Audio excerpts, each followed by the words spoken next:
Vrindai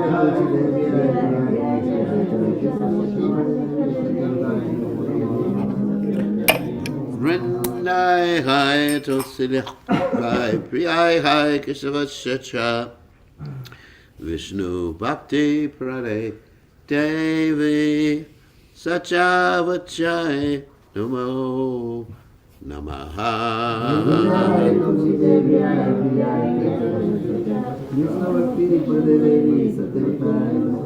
Jai Tulsi Mata Jai.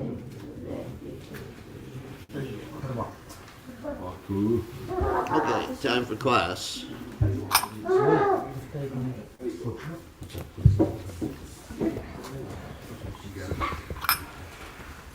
Okay. Good to see everybody here.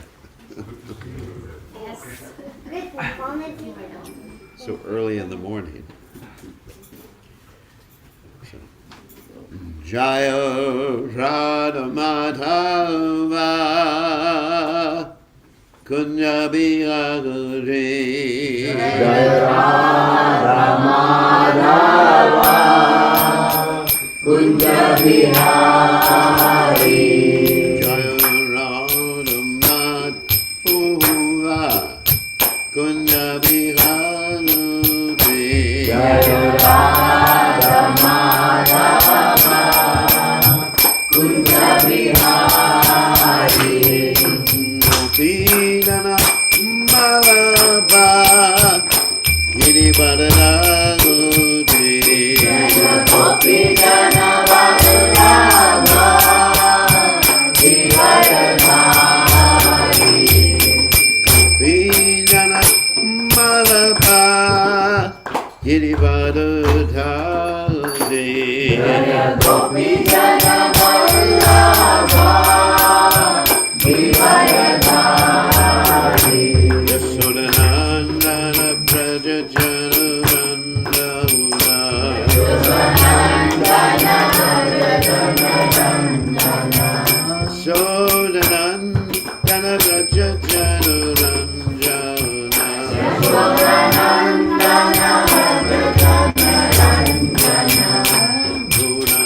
Gunatera Panachade Gunatera Panachari Yamunatera Panachade Gunatera Panachari Jayadu Madhova Punya Bihari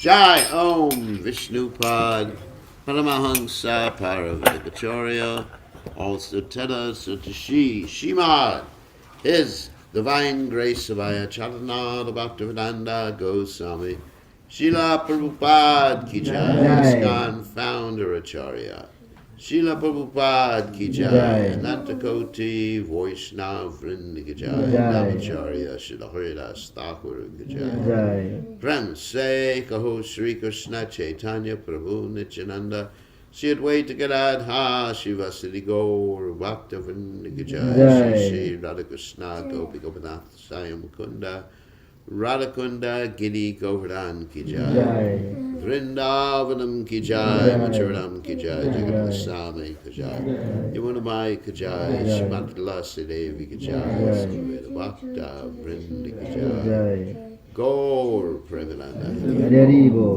all glorious the assembled devotees, all glorious the assembled devotees, all glorious the assembled devotees, all glories to Shri Guru and Gauranga Srila Prabhupada Ki Jai Om Vishnu Padaya Krishna Prasthaya Bhutale Srimati Bhaktivedanta Swami Namani Namaste Saraswati Devi Gaurvani Pachani Nivasesa Srinyavadi Paschatya Deshatarni. Okay, so instead of Bhagavatam class today, we are going to talk about Gadadhar Pandit Goswami, whose appearance day is today. So it's a very, very special day in the Vaishnav calendar. Oh, thank you. You made this? Nice. I think you should do. Wow, great devotion. Not too sure. So, anyway, we're going to speak about Gadadhar Pandit Goswami and talk about some of his pastimes and his relationship with Lord Chaitanya Mahaprabhu and who he is ontologically. That means, basically, it's a fancy word, meaning who he is, what his nature is, what his identity is. Okay. It's nearly morning. Hare Krishna.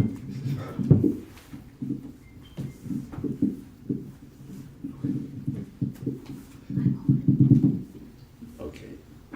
So we're going to start from reading, by reading from the Chaitanya Charitamrita, just one verse, and then we'll talk a little bit about Gadadhar Pandit Goswami. This is from the chapter Lord Chaitanya,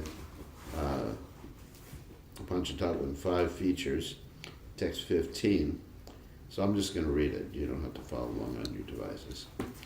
Etinas tattva sarva rajya karimane chaturta ye vakta tattva arandaka jante.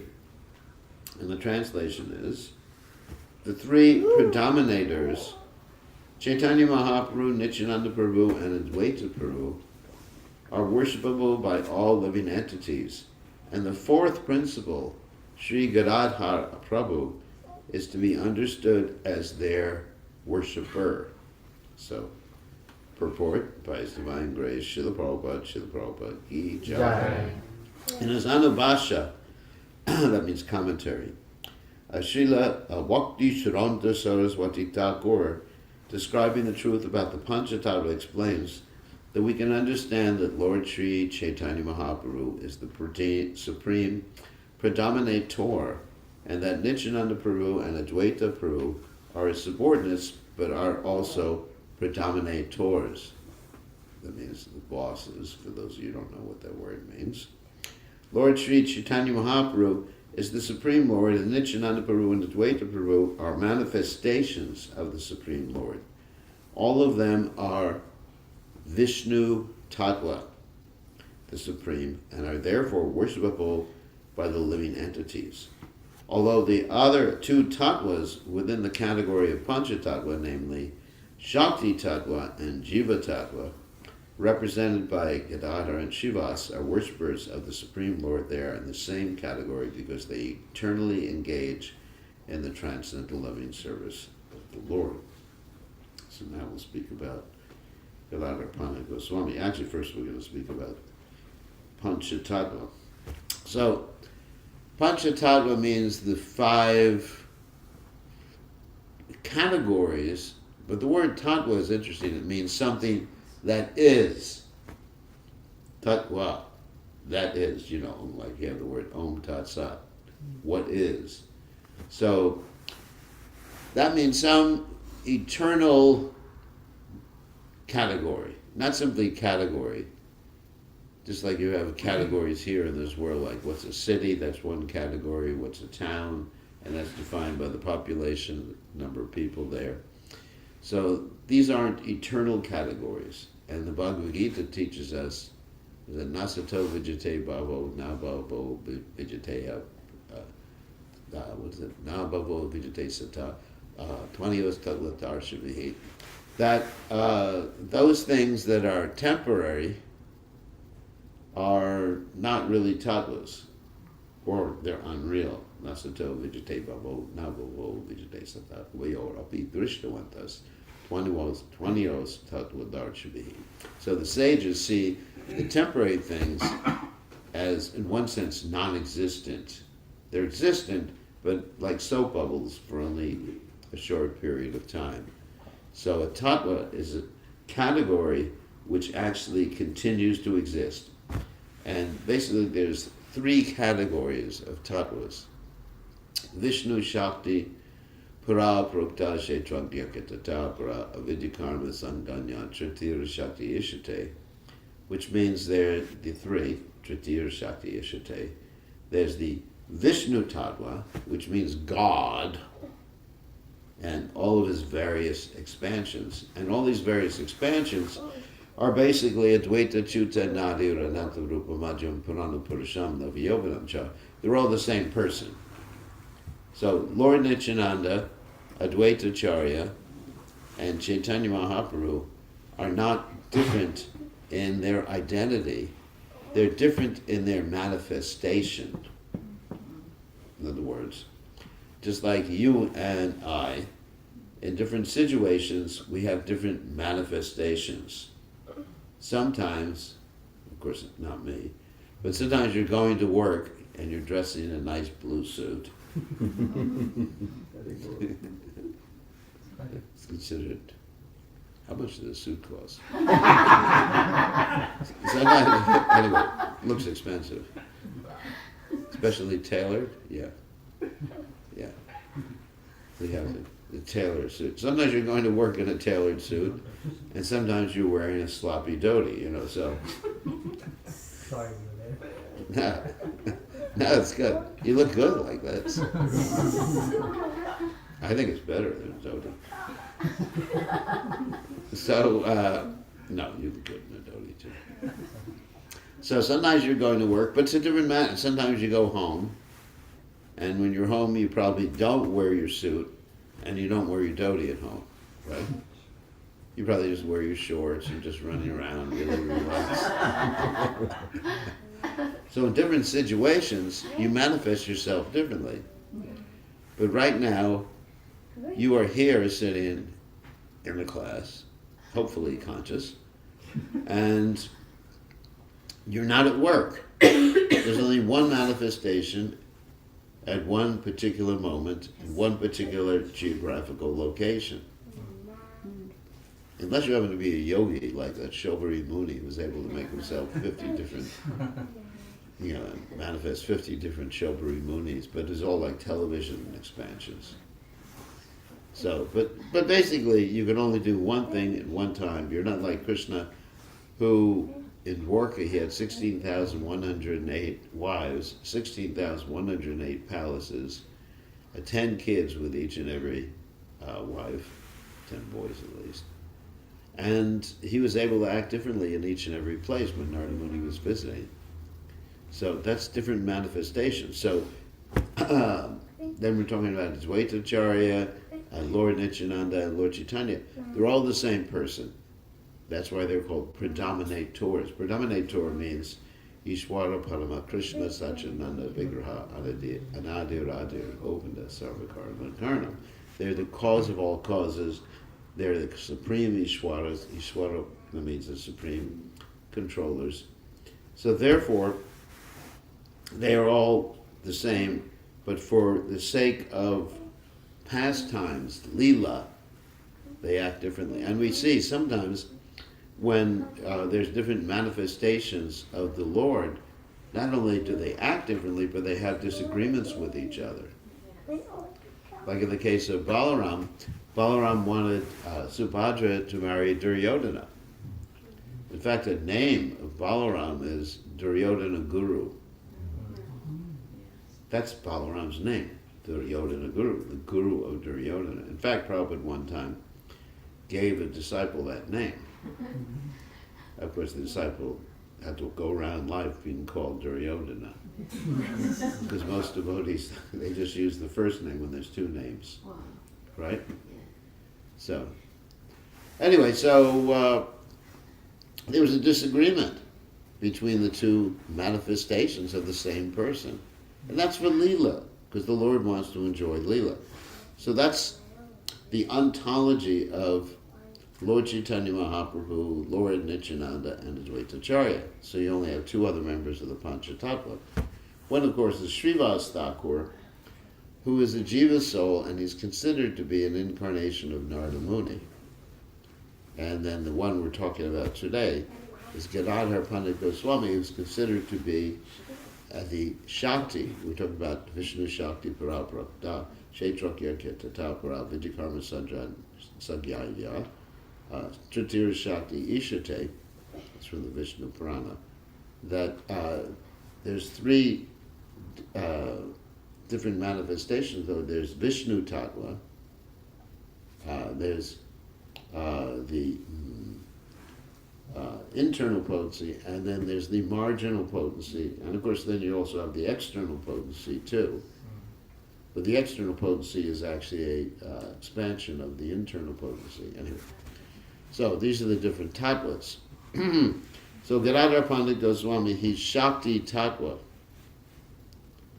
And Shakti Tattva means all the Shakti Tattvas are expansions from Srimati Radharani. So Gadadhar Pandit Goswami is Srimati Radharani, expansion of Srimati Radharani, in a little bit different mood than Srimati Radharani manifests. Because Srimati Radharani is a left-handed mood, Vam, which means an unsubmissive mood in relationship with Krishna. Because her unsubmissive mood in relationship with Krishna is to give Krishna pleasure, not to assert her own independence, like if people are married and the wife is unsubmissive. That's not to give her husband pleasure. That's to give her husband pain and to assert her own superiority. You know, sometimes we go to someone's house and we ask them questions of the husband's afraid to speak in front of his wife. And it's true, it happens sometimes. So, anyway, but Srimati Radharani, she gets very angry with Krishna, sometimes doesn't listen to him, but he enjoys that more. When Krishna tried to make Rukmini angry and to enjoy that sort of like exchange, where his wife was angry at him, she refused to get angry and she actually fainted instead. And then Krishna had to manifest 2 extra arms just to catch her. So, anyway, so that's the mood of Gadadhar Pandit Goswami. And we're going to tell some stories about this mood in a second. So, as far as his life is concerned, he appeared in this world in 1486 and stayed until 1534. So you can figure that out. Not many years, actually. Yeah, not many years. That's, wow. That's less than 50 years. What do you do? Yeah, 48 years. It's 48 years. Wow. Like, And Lord Chaitanya Mahaprabhu, similar thing. 48 years. And Gadadhar Pandit Goswami was the childhood friend of Lord Chaitanya Mahaprabhu. He was actually 1 year younger than Lord Chaitanya Mahaprabhu. And Lord Chaitanya Mahaprabhu would tease him sometime. And Gadadhar always showed himself to be a great devotee of the Supreme Personality of Godhead. And Lord Chaitanya Mahaprabhu, in the beginning of his pastimes, he acted like a great scholar who was sometimes opposed to devotional service and sometimes would be challenging the devotees. And so Gadadhar Pandit Goswami wanted to associate with him, but he also didn't want to simultaneously because Lord Chaitanya would challenge him. And Gadadhar Pandit would sometimes try to preach to Lord Chaitanya, being unsuccessful in that regard. And one time Lord Chaitanya Mahaprabhu told him, he said, in the future, I will become such a great devotee that even Lord Brahma and Shiva will worship me. And Gadadhar thought, this guy is just off. I thought he was all right, but he's completely crazy. So, anyway, when Gadadhar was young, before Lord Chaitanya Mahaprabhu actually manifested his pastimes as being the greatest devotee of the Lord, Ishwara Puri, who later on became Lord Chaitanya Mahaprabhu's spiritual master, visited Navadvipdam, and Gadadhar Goswami got instruction from Ishwara Puri. He taught Ishwara Puri from his book called the Krishna Lilamrita. At one point, not Gadadhar. At one point, Ishwara Puri asked Lord Chaitanya Mahaprabhu to edit this particular book, the Krishna Lilamrita, and Lord Chaitanya said, it's not the right etiquette for me to edit this particular book because you're a superior Vaishnava. But ultimately he did some editing for Ishwara Puri. And that's before Lord Chaitanya Mahaprabhu went to Gaya to take initiation from Ishwara Puri. So Gadadhar himself was a very renounced personality, which never got married, and he always liked solitude. And so later on, after Lord Chaitanya Mahaprabhu manifested his pastimes as being the greatest devotee, the Supreme Personality of Godhead, Gadadhar was invited by another associate of Lord Chaitanya Mahaprabhu named Mukunda to see a devotee named Pundarik Vijayanidhi. Now, according to the Gaura Ganadesh Dipika, which is a book by Kavi Karnapur, which describes who in Chaitanya Leela was who in Krishna Leela, Pundarik Vijayanidhi was Vrishabhanu. For those of you who don't know, Vrishabhanu was the father of Srimati Radharani. And in fact, Srimati Radharani is known as Vrishabhanu Nandini. It's a beautiful name. I gave that to one disciple.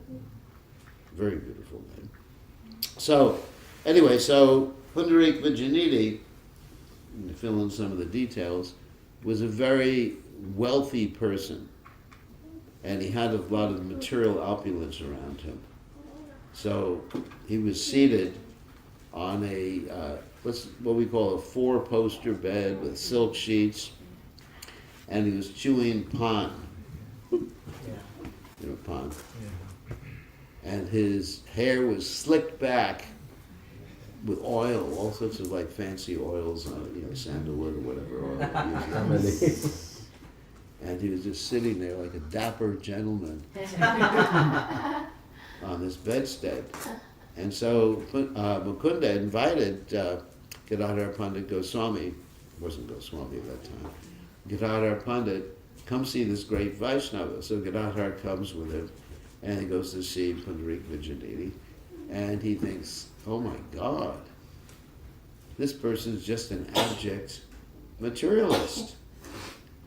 So why did Mukunda take me to see this gross materialist?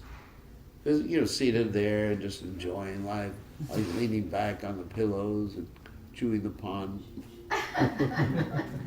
And with the pan you chew and you spittoons in there. I'm sure you've seen that before. You think, huh?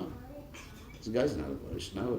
And so Mukunda understood this, and then he, in order to show Gadadhar Pandit who or what devotion the Pundarik Vijayanidhi had, he began to chant a verse from the Srimad, several verses from the Srimad Bhagavatam, that talked about Krishna's great mercy, especially the great mercy that Krishna showed when he took Putana as his mother.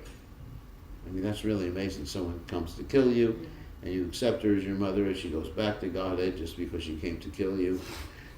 I mean, that's pretty amazing. And of course, there's a whole history with Putana too. She was previously Bali Maharaj's sister, but it's another issue.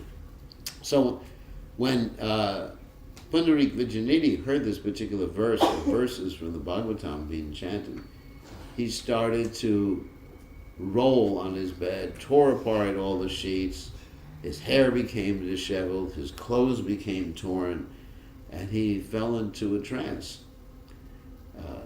This is called a Vyabhachari Bhav. For those who read Nectar Devotion, hopefully, and who will someday be Raghunaga devotees. There's different types of bhavs. You remember this? One is called a vibhav. So the vibhav means something that stimulates the other emotions. It can either be Krishna or something related with Krishna. You remember the two words? Since you're going to be in Raganuga platform very soon.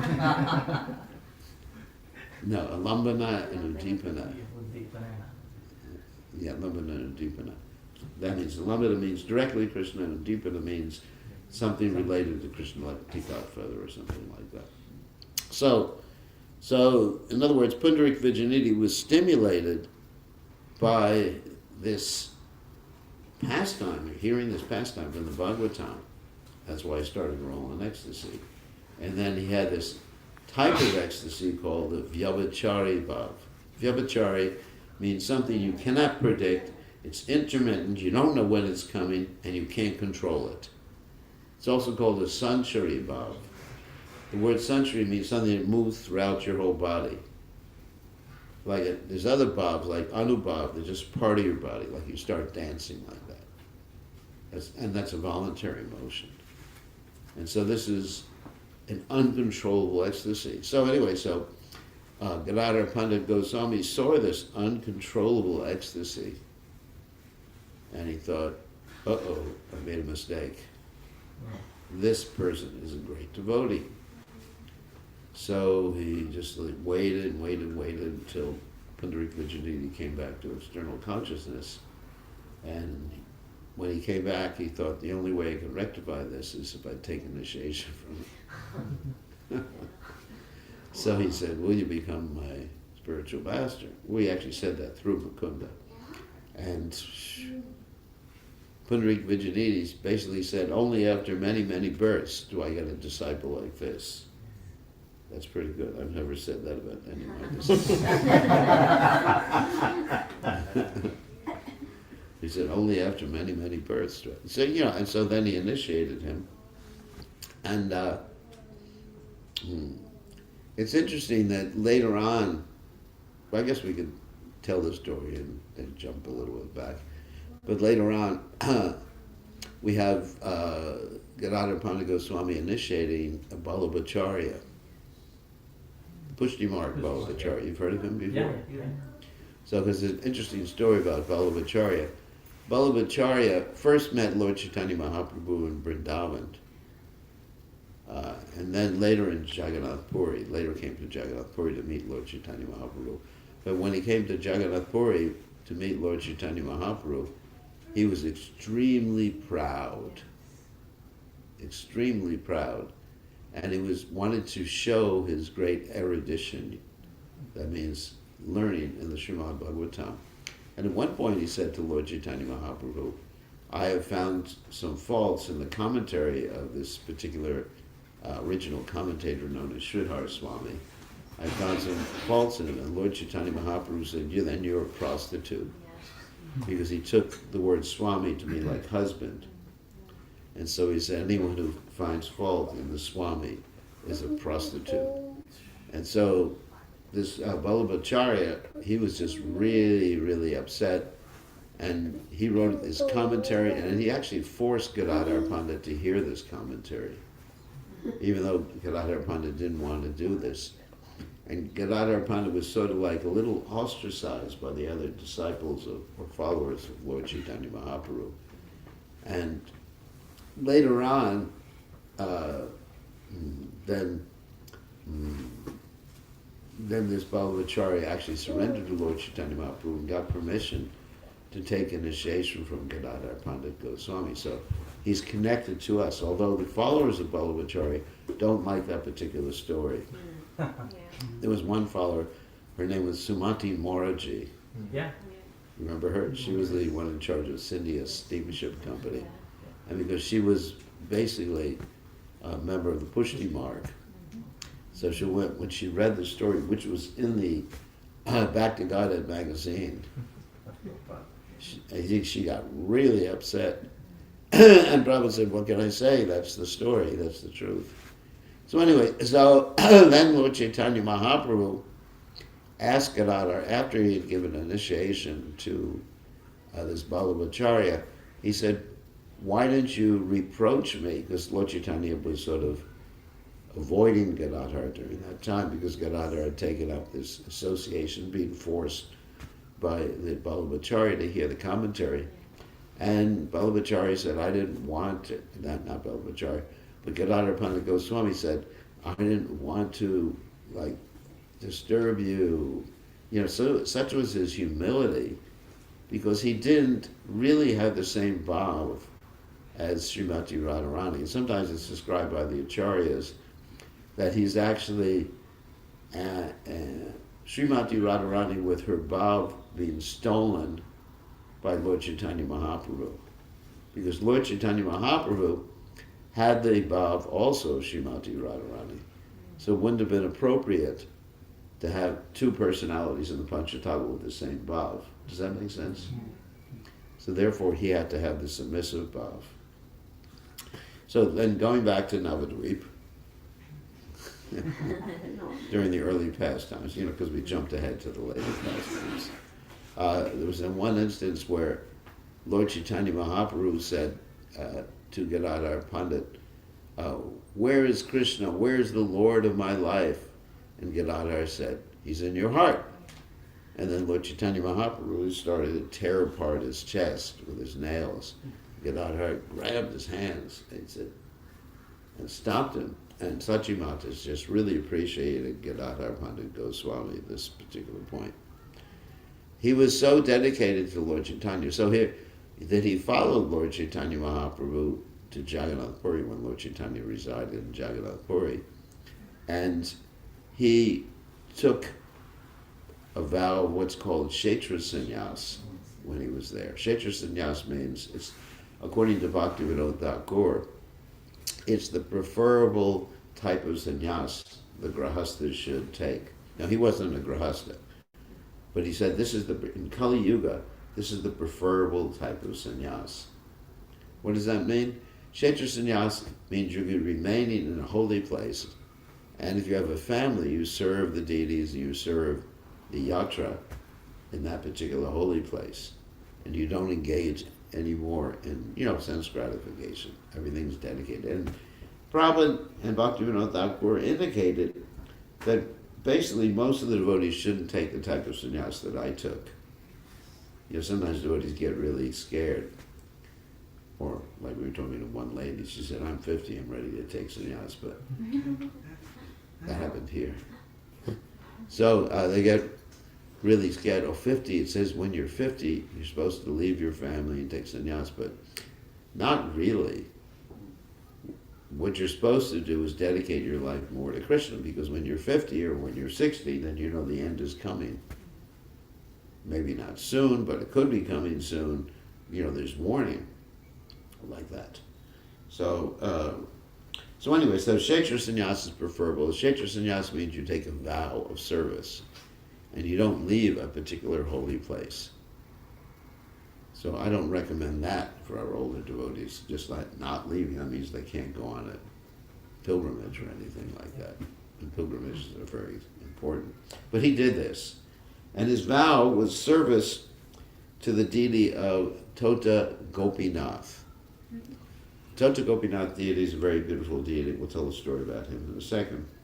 But when Lord Chaitanya Mahaprabhu went on his tour to go to Vrindavan, then he wanted to follow Lord Chaitanya Mahaprabhu.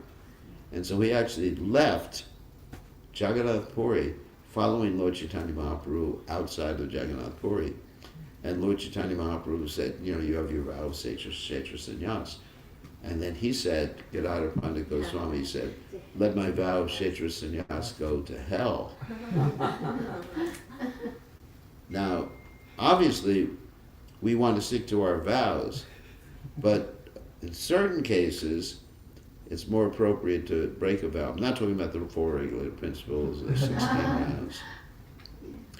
It's just, there's higher priority, there's higher principles. Like our grandfather Bhishma, he had taken a vow to always obey whoever was the king of Hastinapur. And it was appropriate for him to break the vow at a certain point. But he realizes this at the end of the Mahabharata. In the Shanti Parv, he actually describes that it was a mistake, that religion or dharma, or making the right choice, the dharmic choice, is based upon the result of that choice, not necessarily the activities that lead to the result. What I mean by that, it's called consequentialism. that you have to consider the consequences of an act. Not that the details of the act may or may not be followed in terms of your vow, but your consequences of a particular act. Like you may take a vow of being non-violent, of never hurting someone, but then when one of your loved ones is attacked, you have to break that vow. And Prabhupada, well, hopefully I'm not offending anyone, but Prabhupada criticized Gandhiji because Gandhiji said that I'm just interested in nonviolence. He said if my daughter was attacked, I wouldn't do anything. The Prabhupada was very strong about that. You know, it's just, you may take a vow of nonviolence, which is fine, but if someone who you love and someone or anyone is attacked, you have to try to defend them. So Gadadhar Pandit Goswami had taken this vow, and he said, let my vow of Kshetra Sannyas go to hell. And Lord Chaitanya was not pleased with him. He just sent him back to Jagannath Puri, and Gadadhar Pandit Goswami just fainted. He couldn't bear to be without Lord Chaitanya Mahaprabhu even for a moment. So later on, Gadadhar Pandit Goswami was serving the Tota Gopinath deities, and as he was getting older, and of course older means 48, I guess. You're close, Yeah. not 48, but less than 48. Yeah. Shoo. I guess people, anyway, these pastimes. These are pastimes. So as he was getting older, he couldn't stand up to take care of the deities anymore. I mean, he could stand up, but the deity is very big. He's a big, big, big deity. I can imagine how big he was when he was the deity was standing. Really, he's one of the biggest Krishna deities I've ever seen. And so Gadadhar Pandit was thinking, I can't take care of the deity anymore. What am I going to do? So that morning, he woke up and it was time for Mangalarti, and Krishna was sitting down. That's the Tota Gopinath deity. Some of you have been with me, right? You've seen the Tota Gopinath deity. Beautiful, beautiful deity. And that's the deity that Lord Chaitanya Mahaprabhu entered into when Lord Chaitanya Mahaprabhu left this planet. So Lord Chaitanya Mahaprabhu left the planet, entered into the deity, and Gadadhar Pandit was left alone, actually. He and Swarup Damodar Goswami would still remain there. And so what happened is that right before Gadadhar Pandit Goswami left this world, by entering into the deity room of the Tota Gopinath deity, this one devotee, Srinivasa Acharya, visited Jagannath Puri to associate with the devotees who were still there, and he wanted to read the Srimad Bhagavatam with Gadadhar Pandit Goswami and Swarup Damodar Goswami. And what happened is the Srimad Bhagavatam that they had there was illegible because the tears of Gadadhar Pandit Goswami and Chaitanya Mahaprabhu had rendered all the text illegible. And so then Srinivas had to leave and go get another copy, and by the time he got back, Gadadhar Pandit Goswami and Swarup Damodar Goswami had left this world. So these are some of the stories about Gadadhar Pandit Goswami. Does anyone have any questions? There's more information in the Chaitanya Charitamrita and in the Chaitanya Bhagavat about, there's an elaboration of these same stories. Any questions or comments? Questions? No, go ahead, Madhu. Yeah, I'm trying to, I had two questions. I want to Okay, take one. two questions. Why don't you ask? Gurudev, please accept my humble obeisances, Gurudev. I was talking to one Prabhuji earlier this week because we'd gone to India, I'd gone to the ISKCON Bangalore temple, and I was very surprised to hear that it is following the Ritwik philosophy in terms of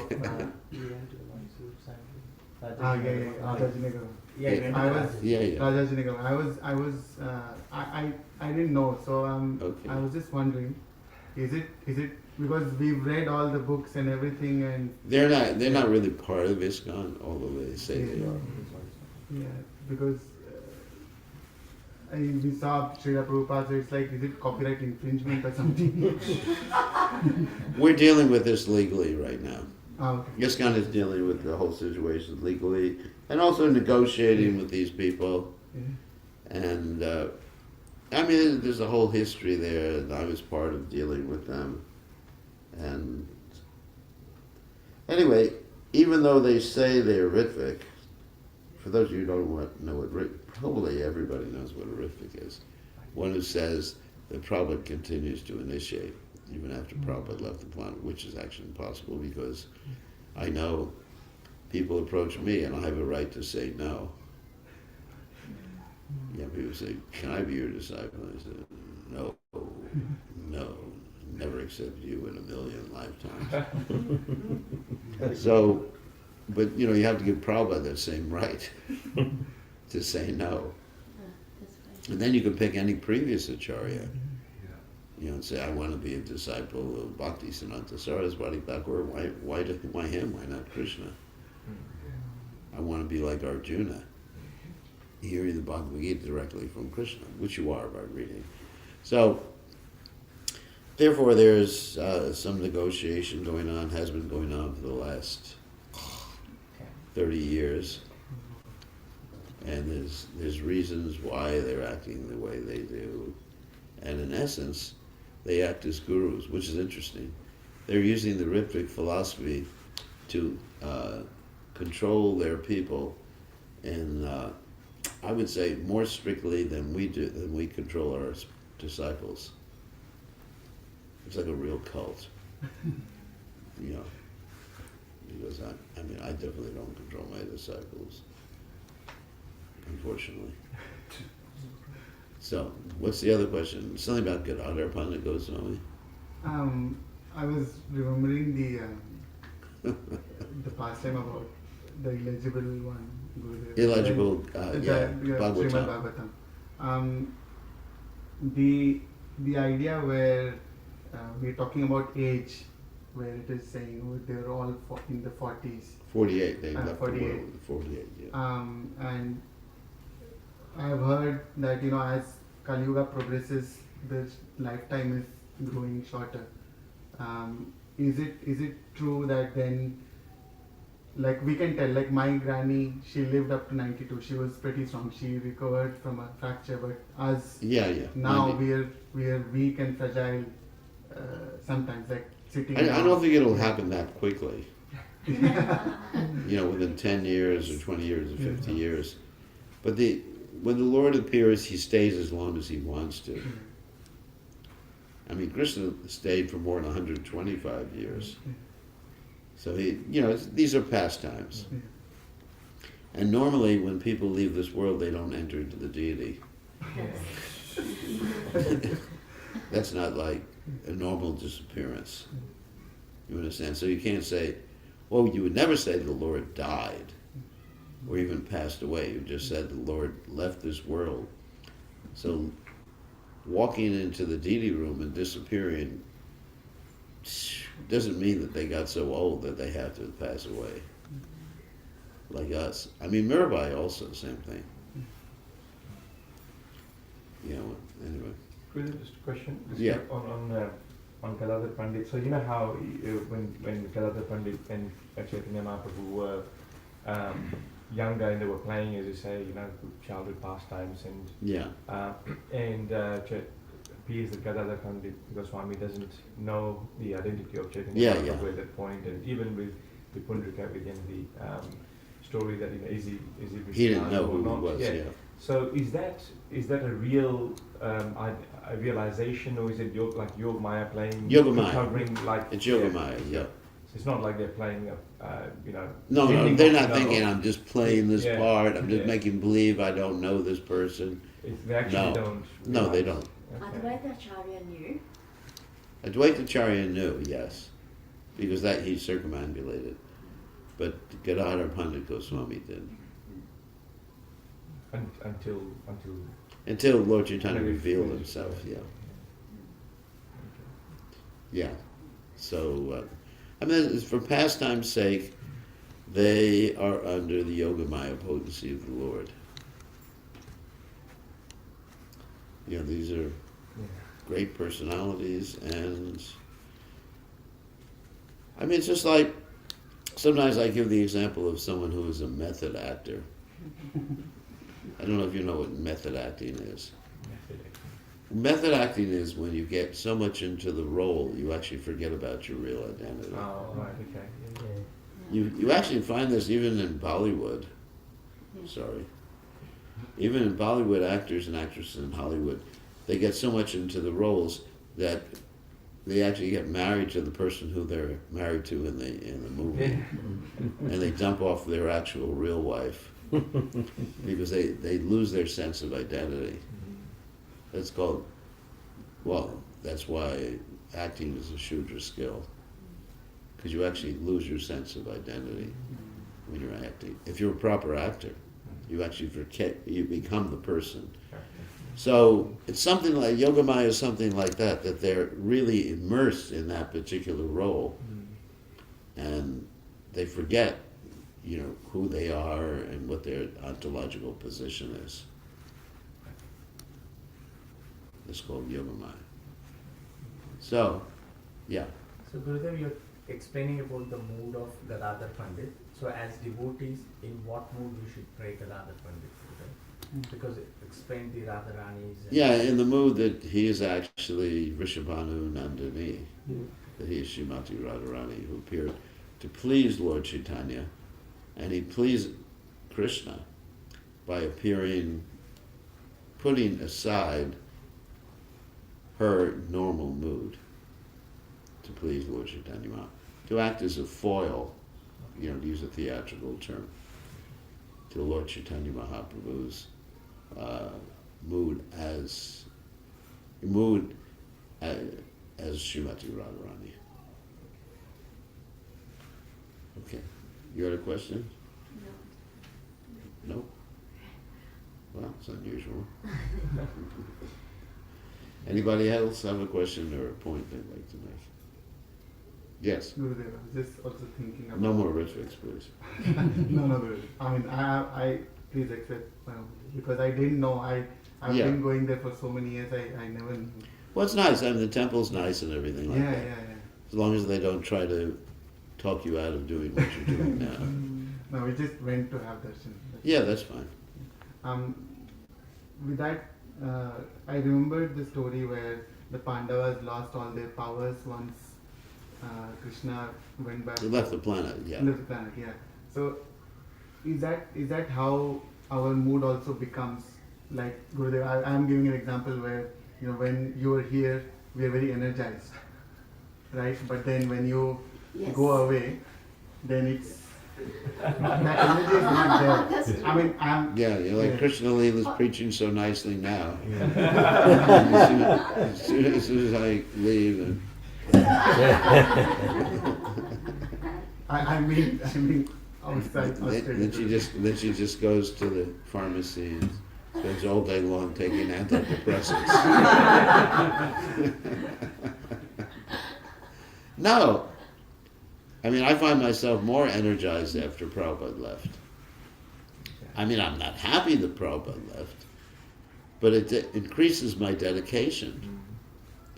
When Prabhupada left this world in 1977, then I became determined to take sannyas, because that increased my determination. And now I have to be serious about serving the Vani, or serving the mission.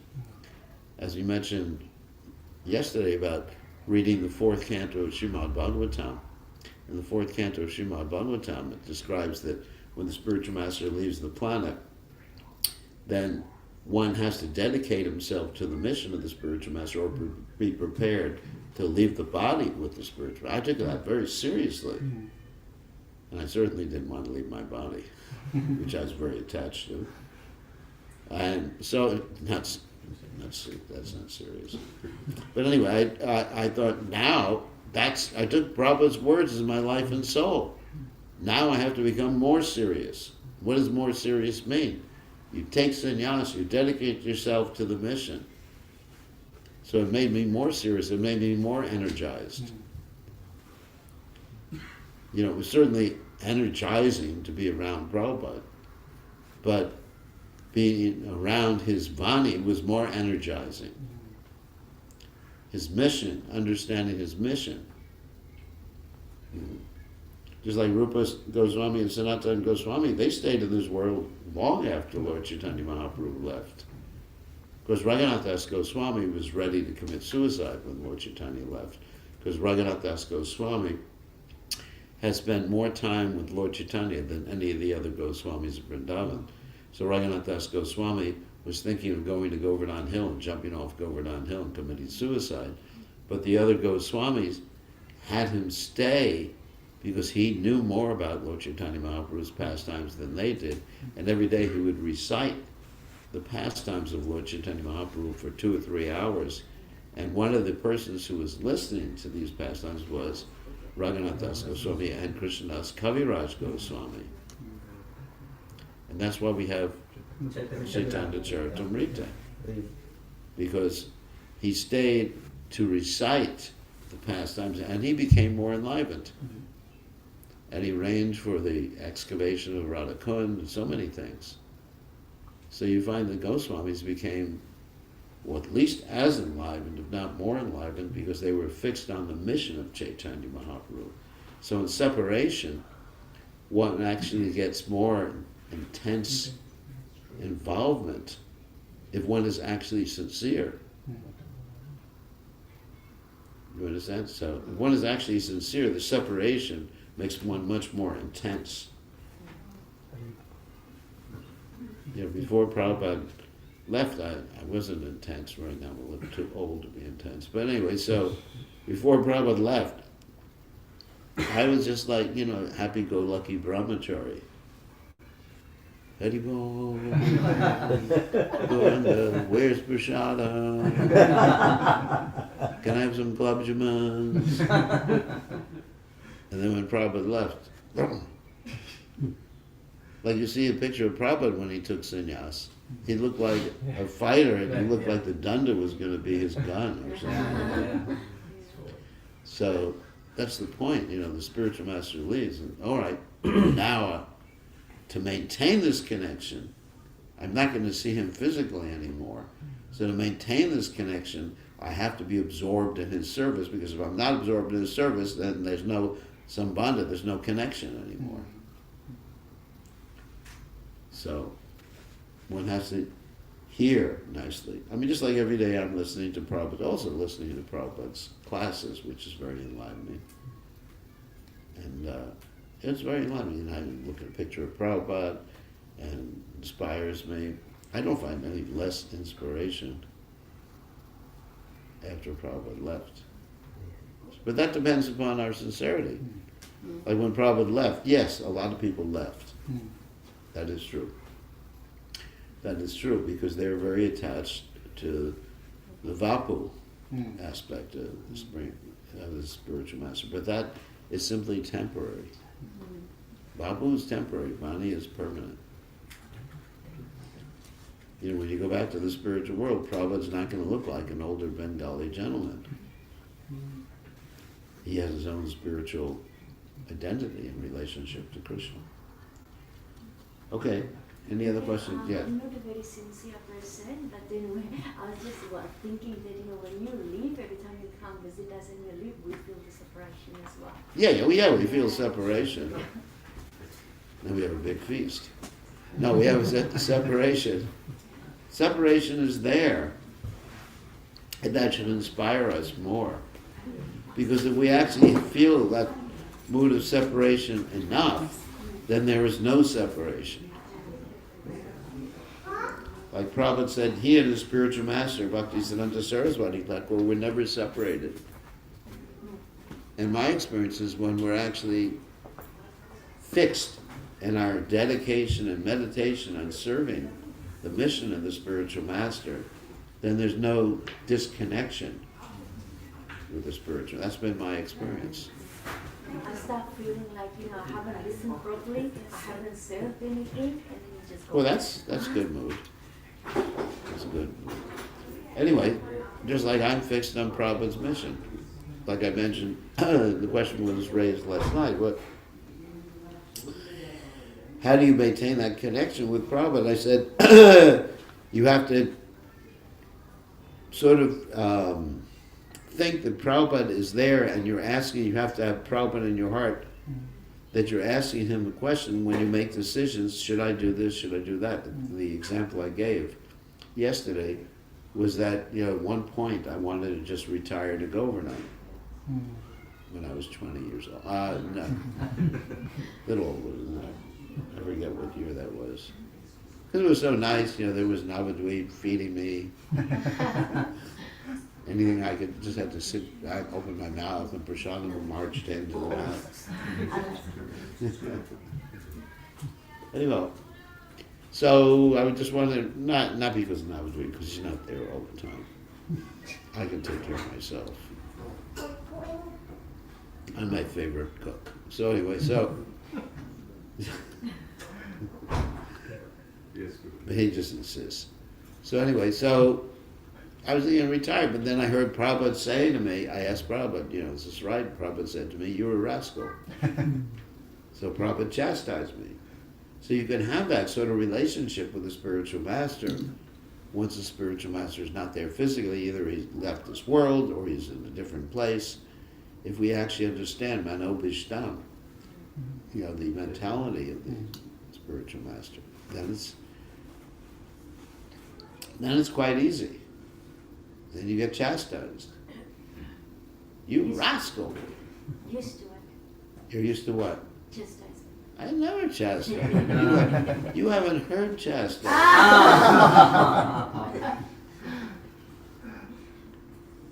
You haven't heard me chastise. When I get fired up, it's heavy. Tell me the real blessings. Don't test me. Don't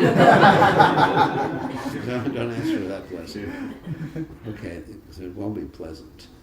So, all right, on that happy note, I think we should end, because we have a full day of visits. It's not so bad today. What? No, not so bad. That's good. Not so bad. Not so busy. Not so busy. Yeah. This isn't bad. Everything